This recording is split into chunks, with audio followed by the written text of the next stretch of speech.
Resonance लिखो sir. फिर दोबारा से एक्सप्लेन करूंगा। व्हेन अ मॉलिक्यूल, रेजोनेंस की डेफिनेशन लिख रहे हैं। When a molecule can be represented by two और मोर स्ट्रक्चर्स, टू और मोर structures, but none of them but none of them is able to explain none of them is able to explain all of its properties, then actual structure is the hybrid of these structures and is called resonance hybrid. Full stop लगा के these structures are called resonating structures or canonical, spelling board से देख लेना, canonical forms. These structures are called resonic structures or canonical structures. अब एक बार दोबारा जाते हैं कहानी में और देखते हैं बात बनती है क्या। ये आपका किसका मॉलिक्यूल, ओजोन का। एक बंदे ने या तो ये बनाया था और दूसरे बंदे ने ये बनाया था। इसकी बॉन्ड लेंथ कुछ 148 पिकोमीटर होती है, इसकी कुछ 112 पिकोमीटर होती है, क्योंकि डबल बॉन्ड छोटा होता था और सिंगल बॉन्ड। दूसरा बंदा कहेगा नहीं ये वाली 148 है और ये 112 पिकोमीटर है। असली में जब हमने ओजोन चेक किया था तो उसमें दोनों बॉन्ड लेंथ सेम थी और कितनी थी, तो दोनों बॉन्ड लेंथ सेम है और 128 है, तो दोनों की सेम बॉन्ड लेंथ का होना, 128 का पिकोमीटर का होना, इस स्ट्रक्चर से एक्सप्लेन हो रहा है क्या? नहीं हो रहा। इस स्ट्रक्चर से एक्सप्लेन हो रहा क्या? नहीं हो रहा। तो व्हेन अ मॉलिक्यूल, किसका मॉलिक्यूल की फिलहाल हम बात कर रहे हैं? ओजोन के मॉलिक्यूल की। Can be represented by two और मोर वाले केस भी अभी करा, टू और मोर स्ट्रक्चर्स। तो रेजोनेंस फंडा लगना कब है? जब एक मॉलिक्यूल एक से ज्यादा स्ट्रक्चर से रिप्रेजेंट हो रहा होगा तो लगना है, अदरवाइज लगना ही नहीं है। अब आप कहने लगे जी मुझे तो H2 के मॉलिक्यूल में रेजोनेंस लगाना है, नहीं। मुझे H2O के मॉलिक्यूल में रेजोनेंस लगाना है, नहीं। आ गया बात पकड़। बट नन ऑफ देम, जितने भी वो स्ट्रक्चर्स हैं उनमें से कोई भी उसकी सारी प्रॉपर्टीज एक्सप्लेन नहीं कर सक रहा। तो उन स्ट्रक्चर्स को हम क्या कहते हैं? रेजोनेटिंग। स्ट्रक्चर्स या फिर कैनोनिकल फॉर्म्स। और एक्चुअल स्ट्रक्चर जो है वो उन सारे स्ट्रक्चर्स का हाइब्रिड है। हाइब्रिडाइजेशन वर्ड नहीं लगाना, हाइब्रिड मतलब याद आ गया, उसमें कुछ कैरेक्टरिस्टिक्स इसकी हैं और कुछ कैरेक्टरिस्टिक्स इसकी हैं, तो इसलिए बोला इज अ हाइब्रिड ऑफ। तो हाइब्रिड स्ट्रक्चर जो होता है उसमें डॉटेड लाइन से दिखा देते हैं वो चीज जिसकी पोजीशन वेरिएबल एक तरह से। और रेजोनिक स्ट्रक्चर से पहले 3 लाइन बनाते हैं, इक्वल नहीं बनाते। क्या बनाते हैं? 3 लाइन। तो 3 लाइन बनाने के 3 हॉरिजॉन्टल लाइंस बना दी बिल्कुल पास पास, तो इसका मतलब अब जो स्ट्रक्चर आने वाला है वो असली स्ट्रक्चर है और इन सबका हाइब्रिड है। इन सबके हाइब्रिडाइजेशन से नहीं बना, इन सबका हाइब्रिड है। अब दूसरी बात करें, ये कल कर गए थे कि एक बंदा बोला बेंजीन ये होता है, दूसरा बोला बंदा बेंजीन ये होता है। दो दो बेंजीन के रेजोनिक स्ट्रक्चर्स, एक बंदा कह रहा है ये वाला सिंगल है, दूसरा कह रहा है नहीं ये वाला, तो वो कह रहा है ये वाला डबल है, वो कह रहा है नहीं ये तो सिंगल है। तो फिर क्या हुआ था कि असली बेंजीन में सारे कार्बन कार्बन बॉन्ड्स एक जैसे होते हैं, तो वहां पे हमने फिर से क्या बना दिया, किसकी पोजीशन वेरी कर रही है एक तरह से, पाई बॉन्ड्स की। तो हमने वहां सब जगह क्या बना दिया, डॉटेड लाइन, लाइन के बजाय यहाँ सर्कल ही बना दिया। तो मैंने इसको समझाने के लिए ऐसे बोला था, फैन के 3 ब्लेड्स हैं, रुके हुए फैन के, मैंने स्विच खोला और बंद कर दिया एकदम से, तो फैन के ब्लेड्स हल्का सा घूम के अपनी पोजीशन यहाँ आ गए। फिर मैंने अगर फैन स्विच ऑन करके ही छोड़ दिया तो क्या हो गया? क्या हो गया कि सब जगह से एक जैसा है। तो सचमुच में क्या बॉन्ड्स रोटेट हो रहे हैं बहुत हाँ फास्ट सर। स्पीड में? नहीं, कुछ नहीं हो रहा। बेंजीन में तो बस इतना हो रहा है कि सारे सारे कार्बन कार्बन बॉन्ड्स एक जैसे हैं। लोगों ने पूछा एक जैसे कैसे हैं, तो बताया गया कि जी सिंगल बॉन्ड से तो कुछ, सिंगल से तो नहीं हुआ यहाँ पे, सिंगल से तो कम है और डबल से ज्यादा है, तो वो कौन हो गया? हाइब्रिड। अब ये एक प्रैक्टिकल बात है, बनना ऐसे चाहिए, लेकिन जब हम फोटो ऐसे बना रहे हैं पेन उठा उठा के, तो इसमें टाइम लगता है। तो इसलिए बेंजीन के केस में क्या करते हैं, ये अब ऐसे भी बना देते हैं, क्योंकि इसमें टाइम कम लगता है। कि जब हमें कोई रिएक्शन लिखनी है या हम कुछ कन्वर्जन वगैरह कर रहे हैं जिसमें 15 20 25 बार बेंजीन बनाना है, तो बार बार डॉट डॉट डॉट बनाने में, तो इसलिए उन्होंने इसको अडॉप्ट कर लिया बेंजीन के केस में कि अंदर रिंग बना दो बोल्ड ही पूरा। इनफैक्ट डॉटेड दिखना चाहिए। अब देखिए ये कौन सा हम पहचान में आएंगे, क्योंकि हमने जब लुईस स्ट्रक्चर्स पढ़े थे तब हमने कर लिया था। कार्बोनेट आयन दिख गया ना, कार्बोनेट आयन। दूसरा बंदा क्या कह सकता है? डबल बॉन्ड इधर है। तीसरा बंदा क्या कह सकता है? आ रहा है। तो अब फिर से कुछ वैसा सही हो गया जैसे डबल वाला बॉन्ड जो है, सेकंड वाला बॉन्ड जो है वो मूव कर रहा हो। असली में क्या हुआ? तीनों जगह एक सी नेचर मिलेगी, तो हाइब्रिड कैसे बनाऊं? ये तो पक्के है ना, इनमें तो कोई इशू नहीं है। पाई बॉन्ड यहाँ था, यहाँ था, यहाँ था, तो ये कौन हो गया? हाइब्रिड ऑफ आया। अब इसमें एक और बढ़िया चीज, कोई पूछे जी कार्बोनेट में जो सीओ बॉन्ड है उसका बॉन्ड ऑर्डर कितना है? बॉन्ड ऑर्डर याद करो, कल पढ़ लिया था नंबर ऑफ बॉन्ड्स। तो आपको सीओ बॉन्ड का बॉन्ड ऑर्डर पूछना है, तो एक सीओ बॉन्ड का तो 2 है, और 2 सीओ बॉन्ड का तो नहीं, मुझे तो कार्बोनेट में बताओ एक ही वैल्यू बोलो, क्योंकि सचमुच में तो तीनों एक जैसे हैं, तो फिर तो एक ही बॉन्ड ऑर्डर होना चाहिए। तो कैसे बताऊं? तो उसने बोला 2 + 1 + 1 डिवाइड बाय कितने स्ट्रक्चर्स हैं, कितना आया? 1.33 आ रहा है क्या? कोई पूछे जी चार्ज बताओ ऑक्सीजन पे कितना है, तो 3 ऑक्सीजन है और 2 नेगेटिव है, तो 2/3, 2/3 जैसा एक एवरेज चार्ज जैसा हो गया क्या? किस पे? हर ऑक्सीजन पे। 2 नेगेटिव चार्ज कितने ऑक्सीजन पे नाच रहा है? 3 तीन। ऑक्सीजन पे नहीं नाच रहा, कभी यहाँ था, फिर इन दोनों पे आ गया, फिर इन दोनों पे आ गया। तो एक ऑक्सीजन के हिस्से 2/3, नहीं 2/3 कितना है डिवाइड करके, समझे? 0.666। तो ये जो रेजोनेंस हाइब्रिड होता है, चाहे वो किसी का भी केस है, वो स्टेबल होता है as compare to रेजोनेटिक structures.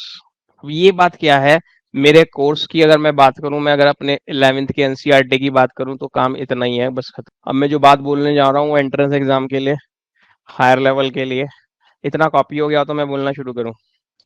Charge वाली बात तो मैंने ऐसे ही सुना दी कि कितना नेगेटिव चार्ज है, 2, कितने ऑक्सीजन पे नाच रहा है वो, तो क्या हुआ एक का इससे 2/3। 2 चार्ज 3 लोगों में बांट दो तो कैसे बांटोगे? ये बॉन्ड ऑर्डर है, बॉन्ड ऑर्डर चार्ज नहीं है। यहाँ थे, एक बॉन्ड यहाँ था, एक बॉन्ड यहाँ था, तो 2 + 1 + 1 कितने स्ट्रक्चर्स हैं? 3। हाँ मुझे नहीं, मैं तो यहाँ वाला देखूंगा, तो यहाँ का देख लो, 1 1 2, 1 + 1 + 2, 3 स्ट्रक्चर्स डिवाइड बाय 3, फिर से 1.33। तो एवरेज बॉन्ड ऑर्डर भी कह सकते हो इसको, आप एवरेज बॉन्ड ऑर्डर भी बोल सकते हो, बॉन्ड ऑर्डर भी बोल सकते हो, कि असली में क्या होना। नेक्स्ट ये लिख लो, जिससे बेसिस पे आपका एनसीईआरटी का एक क्वेश्चन सॉल्व होगा, resonating structures in resonating structures. Point बना के लिख लेना, वो जो मैं एक्स्ट्रा वाली बात बोला था उस पर भी इसके बाद आ रहा हूँ। In no change in position of atoms, no change in position of atoms, only only the position of electrons change, only the position of electrons change, electrons slash करके आप ये भी लिख सकते हो bonds, only the position of electrons slash bond। इन resonating structures में किसकी पोजीशन बदल रही है? पाई वाले बॉन्ड की। तो पाई वाले बॉन्ड में कौन है? इलेक्ट्रॉन्स हैं। पाई वाले बॉन्ड में सिग्मा कैसे हो सकता है? पाई वाले बॉन्ड में कौन है? सिग्मा बॉन्ड में भी इलेक्ट्रॉन्स होते हैं, तो किसकी पोजीशन बदल रही है? तो रेजोनेटिक स्ट्रक्चर्स में एटम्स की पोजीशन चेंज नहीं होती, सिर्फ सिर्फ बॉन्ड्स की या कह दो इलेक्ट्रॉन्स की पोजीशन चेंज होती है। आया? ये कोई मॉलिक्यूल है, ऐसा सा कोई मॉलिक्यूल बना, मुझे एग्जैक्टली याद नहीं वहाँ क्या बना हुआ है। फिर दूसरी फोटो में वो क्या कर रहा है कि ये बॉन्ड हटा के यहाँ से शायद ओ ओ एच से कुछ कर दे रहा है, एग्जैक्टली मुझे याद नहीं है। पहले वो स्ट्रक्चर बनाया, बाद में ऐसे कोई स्ट्रक्चर बनाया। कह रहा क्या ये दोनों रेजोनिक स्ट्रक्चर्स हैं? पहला स्ट्रक्चर समझ गए, कटने से पहले वाला, और ये बाद में ये वाला बना दिया। पूछ रहा क्या ये दो रेजोनिक स्ट्रक्चर्स हैं? तो हम कहेंगे जी नहीं, बिल्कुल नहीं है, हो ही नहीं सकते। क्यों? एटम की पोजीशन चेंज हो गई, इसलिए ये रेजोनिक स्ट्रक्चर हो ही नहीं सकते, हमें बाकी दिमाग लगाने की जरूरत नहीं है। क्वेश्चन समझ गए, बात समझ गए, जो स्टेटमेंट गया है। स्ट्रक्चर ये बनाना मत, एक्सरसाइज में मिल जाएगा, क्योंकि गलत है इसमें कुछ। ओरिजिनल वाला तो सही है, बाकी उसने गलत कौन सा बनाया वो मुझे याद नहीं है। ये वाला तो इतना तो सही है। चलें, फिर दूसरा पॉइंट लिखिए, रेजोनिक स्ट्रक्चर्स में ही H3PO4 मॉलिक्यूल था, H3PO4 का, फॉस्फोरस का एसिड है, ऑक्सो एसिड। दूसरा पॉइंट लिख रहे हैं, there is no rotation, there is no rotation और vibration, there is no rotation और वाइब्रेशन ऑफ बॉन्ड्स। समझ गए? जिससे मैंने सारी कहानी समझाई, पंखा चल रहा है, ऐसे ऐसे हो रहा है, कहता है सचमुच में ऐसा कुछ भी नहीं है। ठीक। नेक्स्ट, अब जो मैं बोल रहा हूँ वो बिल्कुल आपके उससे एक्स्ट्रा में बोल रहा हूँ। रेजोनेंस एनर्जी, जेई एडवांस में आया हुआ एक क्वेश्चन डिस्कस कर रहा हूँ, जिससे कंसेप्ट मुझे शायद समझ में आए। बहुत जबरदस्त फोकस करके रखना, नहीं तो उड़ जाएगा कि क्या पढ़ाया। तो पहले 2 लाइन की डेफिनेशन लिख लो रेजोनेंस एनर्जी की।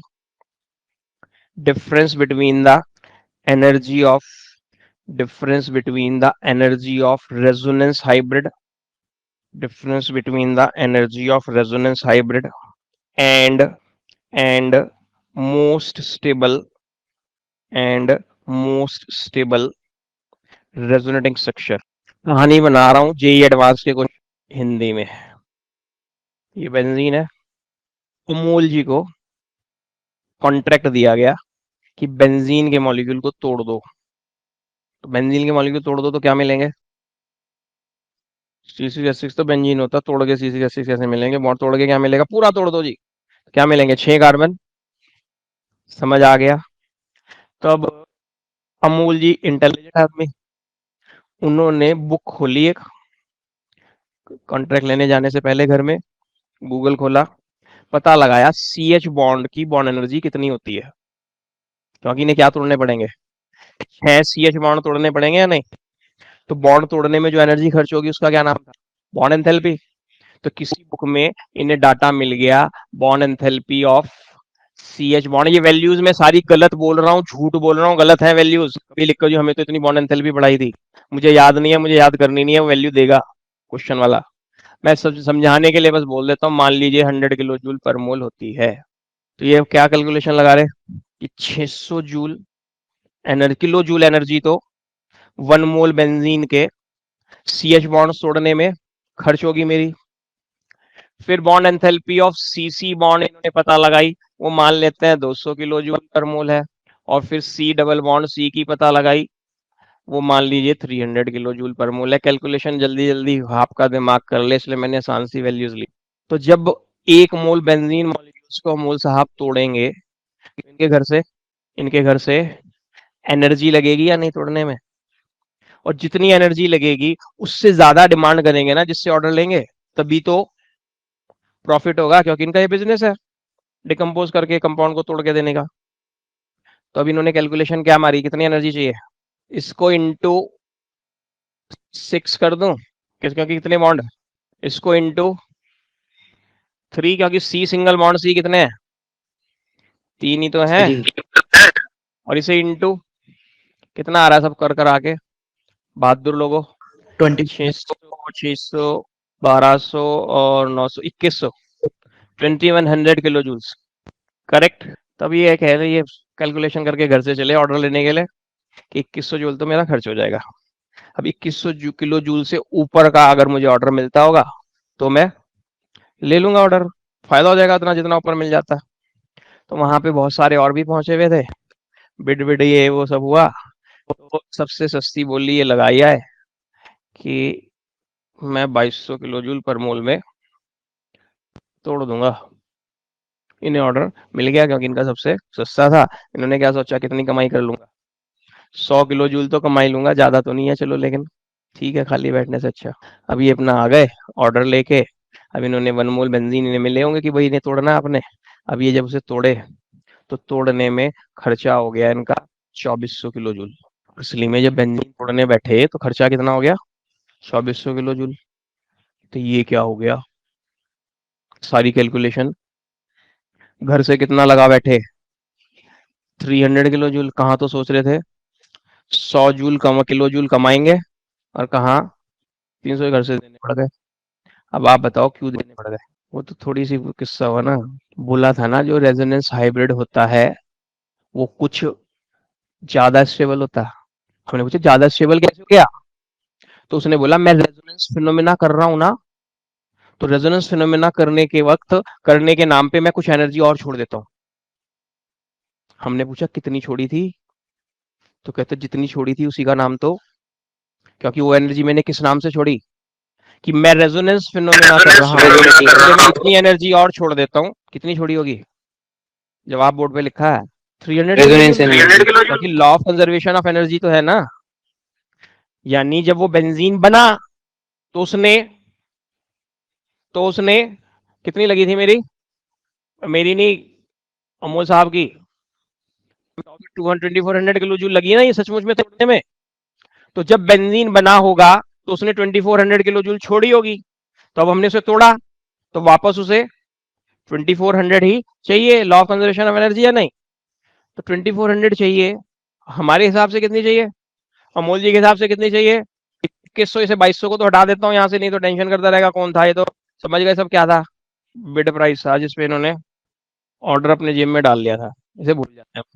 तो लगना चाहिए था 2100 और सचमुच में लगा। तो मुझे 300 किस नाम का, तो बोला बेंजीन मैंने ये सारे बॉन्ड बनाने के बाद कितनी एनर्जी छोड़ दी थी, 2100 किलो जूल। और उसके बाद मैंने क्या किया, रेजोनेंस करा, और रेजोनेंस के नाम पे मुझे कुछ एनर्जी छोड़नी होती है ज्यादा स्टेबल होने के लिए, तो मैंने और छोड़ी। मैंने पूछा कितनी छोड़ी थी, कहता आप देख लो कितनी छोड़ी थी, कितनी, अब आया है नहीं। तो बेंजीन के केस में दो रेजोनिक स्ट्रक्चर थे, दोनों की स्टेबिलिटी आपस में बराबर थी। क्यों, क्यों, क्योंकि सचमुच में तो ये दोनों बिल्कुल एक जैसे ही हैं, बॉन्ड एंगल्स के पॉइंट से, बॉन्ड एंगल कह रहा हूँ बॉन्ड एनर्जी के लिहाज से, जितने इसमें डबल है उतने उसमें डबल है। तो अगर आगे जाके ऐसे भी पढ़ोगे एक मॉलिक्यूल के 2-3 स्ट्रक्चर्स हैं, तभी तो रेजोनेंस हो रहा है, लेकिन उनमें बॉन्ड का नंबर भी अलग अलग आ रहा है, क्योंकि बॉन्ड्स की पोजीशन तो चेंज हो सकती है। कोई बॉन्ड लोन पेयर बन के बैठ गया, ठीक है, तो उस केस में हम क्या करेंगे कि जो 3 स्ट्रक्चर्स हैं मान लो, इन 3 में सबसे स्टेबल कौन सा है, तो उसकी एनर्जी, और असली वाला कौन, हाइब्रिड की एनर्जी, तो उन दोनों की एनर्जी का जो डिफरेंस होगा वो क्या कहलाएगी, रेजोनेंस एनर्जी। देखना डेफिनेशन ये लिखी गया, क्या है, energy of resonance hybrid minus, या डिफरेंस बोला तो minus energy of most stable resonance structure. तो फिलहाल ये दोनों सेम थे तो किसी की भी ले लेते हैं, जिनमें अगर दो से ज्यादा इन स्ट्रक्चर्स हैं और उनकी बॉन्ड एनर्जी अलग अलग है, या कहो उनकी एनर्जी अलग अलग है, तो कौन से वाले की पकड़नी है, जो उन सब में मोस्ट स्टेबल है, यानी जिसकी बॉन्ड एनर्जी सबसे कम आ रही होगी, तभी तो मोस्ट स्टेबल हुआ होगा। तो इस किस्से में बिल्कुल साफ न्यूमेरिकल है, 2100 माइनस 2400 कितना आया, माइनस का 300। तो इसका मतलब उसने रेजोनेंस के नाम पे 300 किलो जूल एनर्जी छोड़ रखी है ना, तो क्योंकि उसने छोड़ रखी है इसलिए किसमें है वो, माइनस में आया। तो हमें वो मॉलिक्यूल अगर इतनी सारे बॉन्ड्स तोड़ने की नाम की, और 300 रेजोनेंस के नाम पे जो उसने छोड़ रखी है वो भी तो उसे वापस देनी पड़ेगी, तभी तो टूट के सारे अलग होंगे। देखो सर, एक सर वो कह रहे हैं कि ऐसे कैसे मोस्ट स्टेबल लीस्ट स्टेबल, तो समझ नहीं आएगा कि कैसे बना, जब हम ऑर्गेनिक पढ़ेंगे तब समझ आएगा कैसे आएगा, लेकिन वो बात पकड़ में आ जाएगी कि हाँ किसको मोस्ट स्टेबल स्टेबल क्या है चक्कर। इमेज स्ट्रक्चर कैसे बना पा रहा हूँ उसमें दिमाग मत मारना, भी जब हम ऑर्गेनिक पढ़ेंगे तब अच्छे से आएगा, अभी बोल दिया तो फ्यूज भी जुड़ जाएंगे। तो ये फिनॉल है, किसी ने सुना है क्या, बेंजीन तक तो सुना हुआ था सबने। तो ये जो मॉलिक्यूल है इसको फिनॉल कहते हैं, क्या कहते हैं, फिनॉल।